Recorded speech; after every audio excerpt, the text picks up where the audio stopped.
Cave art is of great value to us modern humans, as it gives us a great deal of insight into the culture and environment that the people of the past lived in. In Colombia, in which lurk some of the most dangerous animals such as camions, as well as the deadliest snake in the Americas, with an 80% mortality rate, can be found along a cliff, a wall of cave art. These beautiful pieces stretch all the way back to an estimated 12,500 years ago. But is this true? Today I will be covering the claims of the writers of the article Colonization and Early Peopling of the Colombian Amazon.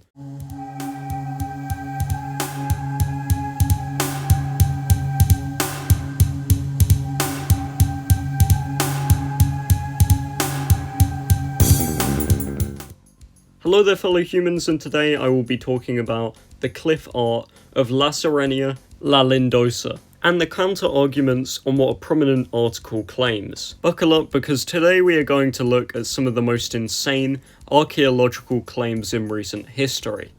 The cliff all of this is located on is known as the Serranía de la Lindosa in Colombia. This region isn't as isolated as it might let on, with tourists coming here a lot, and even the Colombian president himself visiting this place. Before we get into the animals on this cave painting, we must first look at the ancient humans, cough cough. The people probably had a hunter-gatherer lifestyle. We see handprints, which are a rather common occurrence in prehistoric human art. They feature both adult and child handprints. The location near a river might suggest that the people fished, although there is no suggestion of this in any papers I've read. We even see potential fairy anthropology, a common theme in which a depiction of a part human, part animal is shown. This is common in one of the oldest art pieces in the world, being the lion person, found in a cave in Germany in 1939. It is about 35 to 40,000 years old. It seems people revisited this site, with a lot of the art overlapping each other and being far more distinguished in some places than others. Perhaps they left this here for others to find, or perhaps they never expected for anyone to find it ever again. Yet thousands of years later, after civilization has been born and collapsed, after the world as they know it has been destroyed, these paintings of nameless people persist. That would be a rather romantic note to leave it on, but unfortunately, we have to go further into speculation. Megafauna aren't something new to prehistoric art. From Europe to Africa to Asia to America, we always see examples of humans depicting these prehistoric creatures. Unfortunately, we have very little evidence for a lot of megafauna that lived in South America in human art, but this discovery can help us highlight some of the very interesting animals that would have lived alongside these supposedly early colonists. The art supposedly highlights how diverse the savanna ecosystem was. Depictions of mastodons, giant North American forest dwellers, furthermore, rarer depictions of the giant ground sloth, a true behemoth even rivaling dinosaurs in size, that roamed what is now the Amazon rainforest, can be found in this art. Some have interpreted some of the weird long-necked animals as camelids, such as a Paleollama of an unknown species, a far different animal from that of its mountain-dwelling cousins, the llama and the alpaca. The horses possess large heavy heads, something unique only to South America, according to the researchers. Although, perhaps all of these are actually just stylized capybaras, jaguars, and birds that have been depicted in weird and unique ways. There is also stylized hands in the art, which suggests we have no right to judge the intention of these people and what they were depicting. If these are genuinely art of that of prehistoric animals, then that is incredible. The fact they have survived all of these years in a moist environment and can now be gazed upon by us would be very lucky. But unfortunately, there are a lot of flaws with the study we have been using that has came to these conclusions.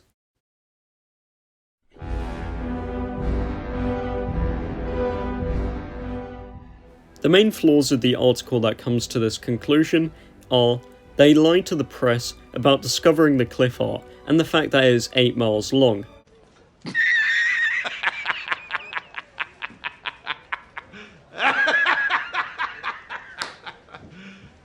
You serious? It had been discovered and recorded all the way back in 1952. The fact that they came to this conclusion without even consulting a cave art expert is quite outrageous. Claiming that because many of the creatures have a likeness to those of prehistoric animals, that immediately means that they have to be a depiction of megafauna.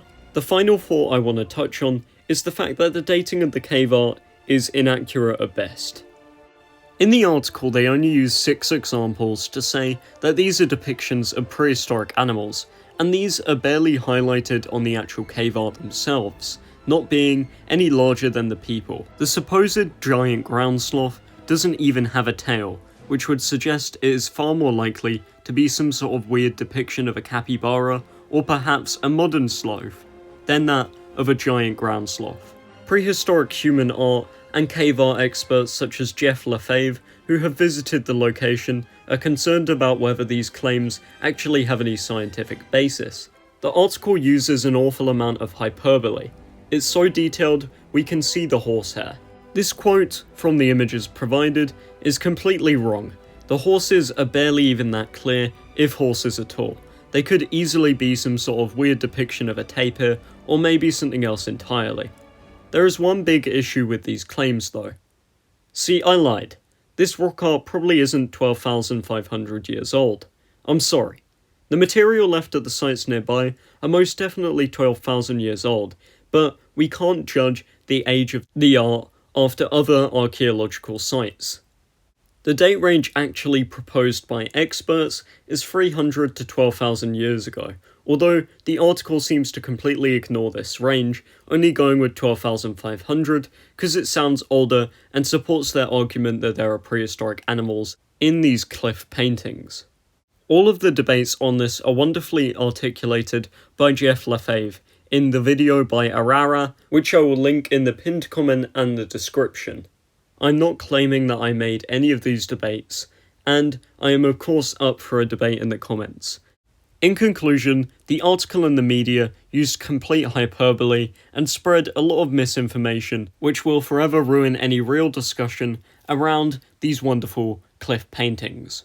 Whether or not these are truly prehistoric animals is completely up to your own interpretation. I'd like to thank the great video by Arara featuring Jeff Lefebvre. He is one of the best debaters against these claims and helps clear up a lot of misinformation. Please give it a watch if you want to learn more about a person who actually visited the area and why the article is wrong. He has many more reasons in that video.